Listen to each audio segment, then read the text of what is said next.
Hello. Om Sairam. Madam तुम्ही तर लय फिट आहात, हेल्थची लय काळजी घेता वाटतं. हो, मी जिमला जाते ना. अरे वा. मग मॅडम जेवढ्या वेट्सचे तुम्ही डंबेल्स उचलता ना त्याच्यापेक्षा दुप्पट आम्ही तुमचे नखरे उचलू शकतो. काही पण. बाकी तुम्ही काय करता? मी जिम ट्रेनर आहे. मी लोकांना फिट राहण्यासाठी ट्रेन करते. मग मॅडम आम्हाला पण तुम्ही पर्सनल ट्रेनिंग द्याच. का? त्या आमचे जरा लेग्स वीक आहेत ना, मग येता जाता सारखं पडत असतो. असं कसं पडतं? तुमच्या प्रेमच.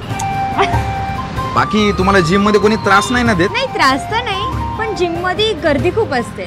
एक मशीन मारण्यासाठी 15 मिनिटं थांबावं लागतं. हॅलो, ते भावना सांगून बालेवाडीचा प्लॉट घ्यायला लाव. काय म्हणजे जिम बांधायची आपल्याला? अहो कशाला? अहो असू द्या हो. अजून सांगायचं झालं तर जसं की मिस इंडिया, मिस एशिया आणि मिस युनिव्हर्स असतं तसं तुम्ही मिसेस शिंदे बनाल का? कारण डंबेल्स पण जोडीने येतात. आपली जोडी कधी बनवायची? अयो झापूक झुपूक झाला वाटतं. अहो मॅडम परत कधी भेटायचं मग? शनिवारी जिमला या, एकत्र कार्डिओ करू. कार्डिओ करण्यासाठी जिमला जायची काय गरज आहे?